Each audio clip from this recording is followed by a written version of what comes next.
آج پاکستان ڈائری میں اہم موضوعات ہیں۔ بلوچستان کا احساس محرومی دور کیجیے، ایک رپورٹ۔ حکومت کا پبلک سیکٹر ترقیاتی پروگراموں میں 1 کروڑ روپے کی کمی کرنے کا عندیہ۔ خیبر پختونخوا اور بلوچستان میں پولیو کے مزید 2 کیس۔ رواں سال میں ہلاکتوں کی تعداد 27 ہو گئی۔ ڈیرہ اسماعیل خاں میں اجتماعی آبروریزی کا ایک اور شرمناک واقعہ۔ وفاقی حکومت میں 81,000 سے زیادہ اسامی خالی، اور ضلع خیبر میں 2 بچے لاپتہ۔ شٹر ڈاؤن ہڑتال جاری۔ قومی اسمبلی میں توجہ دلاؤ نوٹس پر میر محمد اسلم بھوتانی نے اس حکومتی بیانیے کو تنقید کا نشانہ بنایا ہے کہ ریکارڈک ذخائر بیچ کر ملک کا قرضہ اتارا جائے گا۔ انہوں نے سوال اٹھایا کہ کیا صرف بلوچستان کے وسائل ہی قرض اتارنے کے لیے ہیں؟ بلوچستان نیشنل پارٹی کے سربراہ سردار اختر مینگل نے بھی، جو مرکز میں حکومت کے اتحادی ہیں، اس بیانیے کو 18ویں آئینی ترمیم کے خلاف قرار دیا اور کہا کہ قدرتی گیس کے بعد اب صوبے کے دیگر وسائل کی بھی منصفانہ تقسیم نظر نہیں آتی۔ اس بات سے قطع نظر کہ صوبوں کے وسائل پاکستان ہی کے وسائل ہیں، ڈان اخبار کی ایک خصوصی رپورٹ میں کہا گیا ہے کہ دونوں رہنماؤں کے لہجے کی تلخی صوبے کے عوام کے احساس سے محرومی کی غماز ہے۔ اس حقیقت سے انکار نہیں کیا جا سکتا کہ حق حاکمیت اور ساحل و وسائل پر اختیار بلوچستان کے عوام کا دیرینہ خواب ہے۔ قیمتی زیر زمین معدنیات کے وسیع ذخائر دریافت ہو چکے ہیں، جو محتاط تخمینوں کے مطابق آئندہ 50 سے 100 سال تک ملکی ضروریات کے لیے کافی ہیں۔ ریکارڈک میں سونے، چاندی اور تانبے کا دنیا بھر میں دوسرا سب سے بڑا ذخیرہ موجود ہے، جبکہ سینڈک میں $300 ارب سونے اور چاندی کے ذخائر بتائے جاتے ہیں۔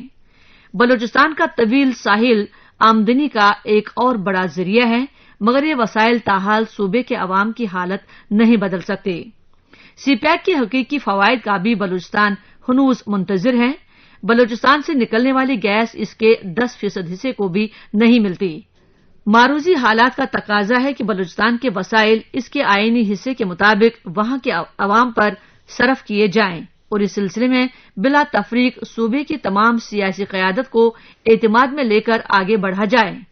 اس میں کوئی شبہ نہیں کہ وفاقی حکومت خصوصاً مسلح افواج نے صوبے میں مواصلات، تعلیم، صحت اور دوسرے شعبوں میں قابل قدر کام کیے ہیں، مگر ابھی مزید بہت کچھ کرنے کی ضرورت ہے۔ عمران حکومت نے رواں برس مالی مشکلات پر قابو پانے کے لیے وفاقی ترقیاتی بجٹ میں 1 کروڑ روپے یعنی 15% کی کمی، وفاقی بیوروکریسی کے اخراجات میں بڑا اضافہ اور صوبوں کو منتقل کی جانے والی رقم کی ری ایڈجسٹمنٹ کرنے کا عندیہ دیا ہے۔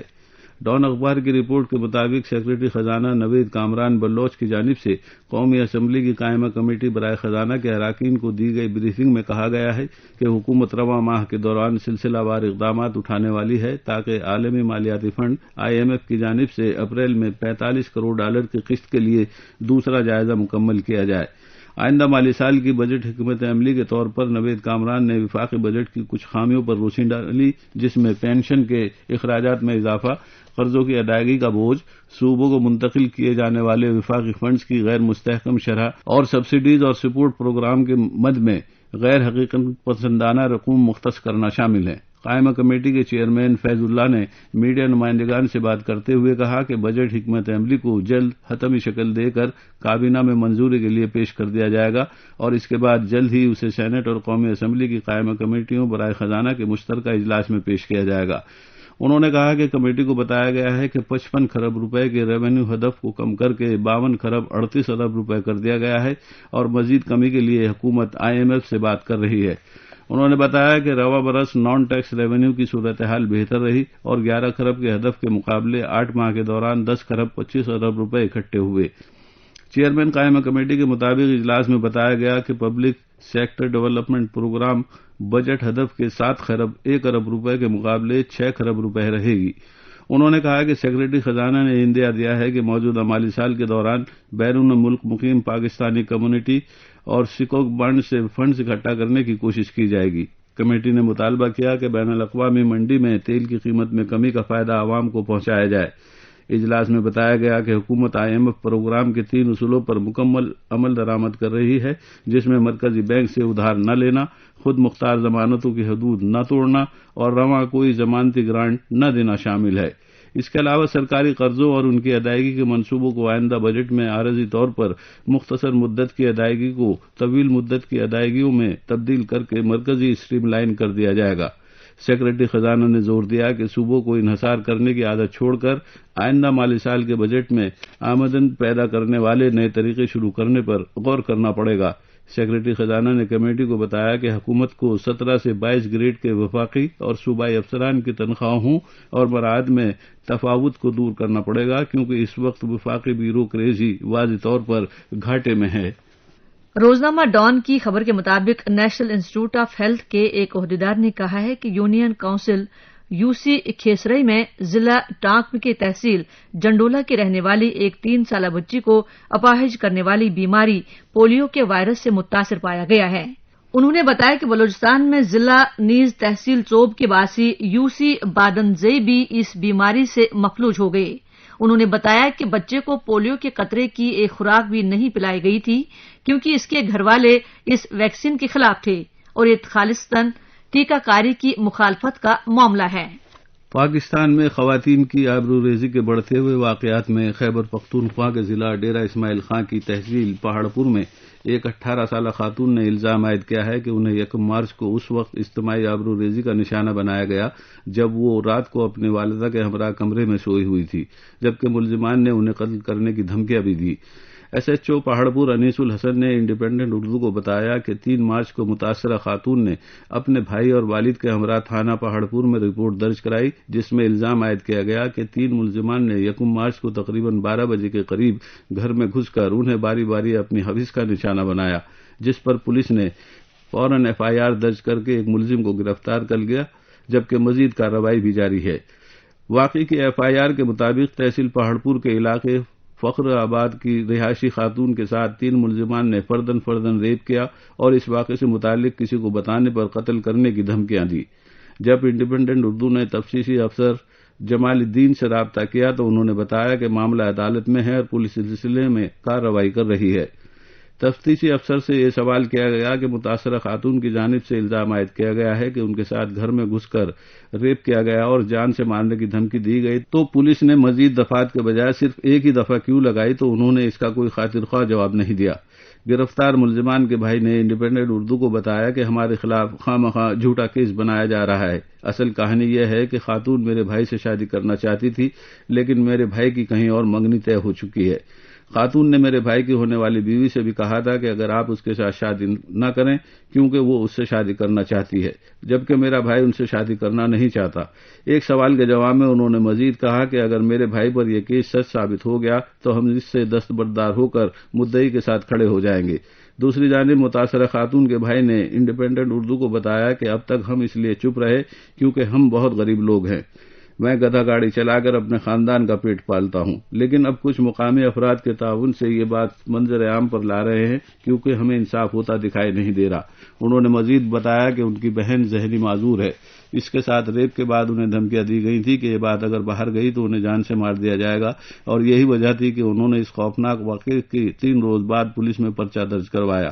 انہوں نے مزید بتایا کہ ان کے ساتھ بہت بڑا ظلم ہوا ہے، میڈیکل ٹیسٹ بھی نارمل ظاہر کیے گئے ہیں، جبکہ ملزمان طاقتور ہیں، پولیس بھی ان کے ساتھ مکمل تعاون نہیں کر پا رہی، جس کا ثبوت یہ ہے کہ ملزمان نے ان کے گھر میں گھس کر ریپ کیا، انہیں دھمکیاں دی، لیکن پولیس نے FIR میں تعزیات پاکستان کی صرف ایک دفعہ 376 لگائی ہے۔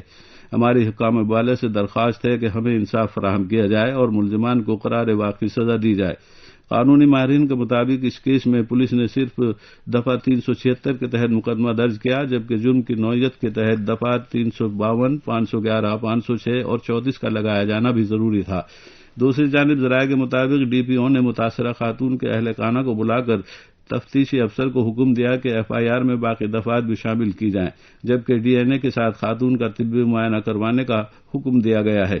سماجی کارکن رجب علی فیصل نے انڈیپینڈنٹ اردو کو بتایا کہ ہمارے معاشرے میں اور خاص کر پسماندہ علاقوں میں ایسے بہت سارے واقعات رپورٹ ہی نہیں ہو پاتے کیونکہ کبھی پولیس کی ملی بھگت سے واقعات کی صحیح تفتیش نہیں کی جاتی تو کبھی متاثرہ لوگ معاشرے میں بدنامی کے خوف سے ریپ کے کیس ظاہر بھی نہیں کرتے، جبکہ اکثر ایسا ہوتا ہے کہ علاقائی وڈیرے ایک جرگے میں ہی معاملہ نمٹا دیتے ہیں۔ دوسرا، بہت ساری خواتین تعلیم یافتہ نہیں ہوتی اور وہ ان معاملات میں بول بھی نہیں سکتی، کیونکہ ایسا کرنا ان کے معاشرتی اقدار کے منافی سمجھا جاتا ہے۔ وفاق کی حکومت کے لیے منظور شدہ 6,63,234 اسامیوں میں سے 81,000 سے زائد اسامیاں اس وقت خالی ہیں۔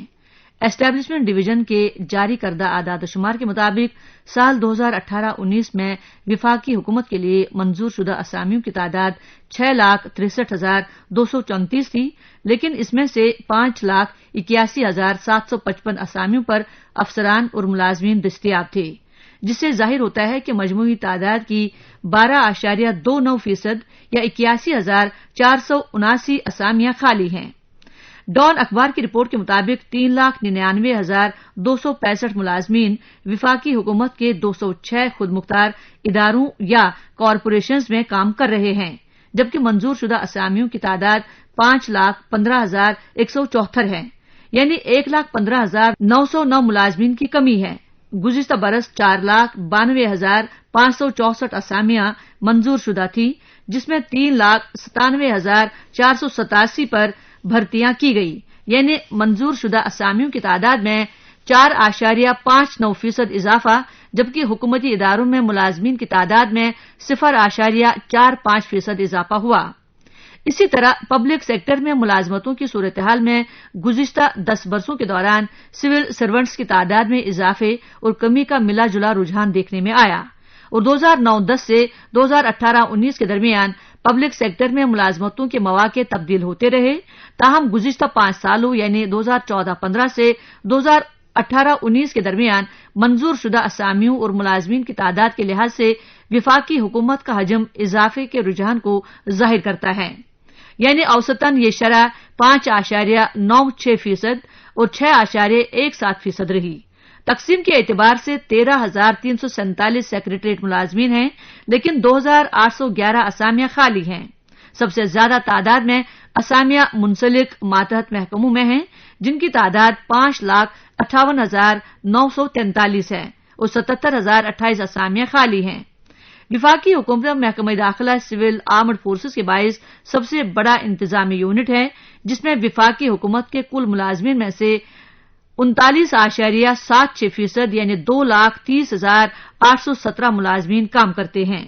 دوسرا بڑا محکمہ دفاع ہے، جس میں 21.76%، جبکہ ریلوے میں 12.52%، پاکستان پوسٹ میں 5.05% اور محکمہ ریونیو میں 3.60 ملازمین کے ساتھ تیسرے، چوتھے اور 5ویں نمبر پر ہیں، اور دیگر محکموں میں مجموعی طور پر ملازمین کی تعداد 17.40% ہے۔ صوبہ خیبر پختونخوا کے ضلع خیبر کے علاقے 13 میدان میں سینکڑوں افراد نے احتجاج کرتے ہوئے انتظامیہ پر زور دیا ہے کہ وہ منصف اور آصف نامی ان لاپتہ ہونے والے 2 بچوں کو جلد از جلد بازیاب کرائے، جن کی عمر بالترتیب 7 سال اور 5 سال ہے۔ یہ دونوں بچے اتوار کے روز اپنے گھر سے 13 میدان کے قمبر خیل علاقے نرہاؤ میں واقع مدرسے گئے تھے، جہاں مدرسے کے امام نے انہیں گھر سے سویٹر اور جرابیں پہن کر واپس آنے کو کہا تھا۔ دونوں طالب علم لاپتہ ہیں۔ آل پاکستان جرگہ پاکستان تنظیم کے کنوینر عابد آفریدی کے مطابق گزشتہ 4 دنوں سے کسی بھی قسم کی پیش رفت دیکھنے میں نہیں آئی۔ وائس آف امریکہ سے بات کرتے ہوئے عائد آفریدی نے بتایا کہ ان کے علاقے میں کبھی بچہ اغوا یا لاپتہ نہیں ہوا ہے، اس لیے علاقے کے لوگ گزشتہ 3 دنوں سے شدید احتجاج کر رہے ہیں۔ لوگوں کا کہنا ہے کہ علاقے میں درجن بند سیکیورٹی چیک پوائنٹس کی موجودگی میں بچوں کا 4 دنوں تک غائب ہونا کسی اچنبھے سے کم نہیں۔ تاہم مقامی پولیس کے مطابق وہ اس کیس سے آگاہ ہیں اور متاثرین کی مکمل رابطے میں ہیں۔ وائس آف امریکہ سے بات کرتے ہوئے SHO شمشاد خان نے بتایا کہ انہوں نے مدرسے کے امام اور اس کے بیٹے سمیت متعدد افراد کو گرفتار کیا ہے اور تفتیش میں کافی کامیابی ہوئی ہے۔ انہوں نے آئندہ 24 گھنٹوں میں یہ معاملہ حل ہو جانے کی توقع ظاہر کی ہے۔ گزشتہ چند برسوں میں پاکستان میں بچوں سے زیادتی اور قتل کے متعدد واقعات رپورٹ میں ہوئے ہیں، جس کی وجہ سے لوگ خدشات میں مبتلا ہیں۔ عابد آفریدی کا کہنا ہے کہ علاقے میں 3 روز سے مکمل شٹر ڈاؤن ہے اور جمعرات کو پشاور جا کر احتجاج کرنے کا ارادہ رکھتے ہیں۔